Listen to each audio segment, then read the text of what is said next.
क्या आप जानते हैं कि भारत में कभी एक ऐसा विश्वविद्यालय था जहां दुनिया के अलग अलग देशों से लोग पढ़ने आते थे? नाम था नालंदा विश्वविद्यालय। बिहार में स्थित नालंदा प्राचीन भारत का एक महान शिक्षा केंद्र था।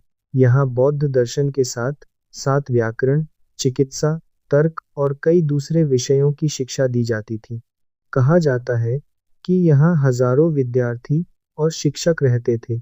सबसे हैरान करने वाली बात थी इसकी विशाल पुस्तकालय व्यवस्था, जिसमें अनगिनत प्राचीन ग्रंथ मौजूद थे। लेकिन फिर आया वो दौर जिसने नालंदा का इतिहास हमेशा के लिए बदल दिया। 12वीं सदी के अंत में तुर्क अफगान आक्रमणों के दौरान नालंदा को भारी नुकसान पहुंचा। इतिहासकार आमतौर पर बख्तियार खिलजी के अभियानों को इसके विनाश से जोड़ते हैं। कहा जाता है कि पुस्तकालयों में लगी आग इतनी भयानक थी कि बड़ी संख्या में प्राचीन पांडुलिपियां नष्ट हो गईं। लेकिन यहाँ एक दिलचस्प बात है। लोकप्रिय कहानियों में कहा जाता है कि नालंदा की किताबें महीनों तक जलती रहीं। हालांकि इतिहासकार इस दावे को निश्चित तथ्य नहीं मानते, क्योंकि उस समय की घटनाओं के विवरण सीमित और अलग-अलग हैं।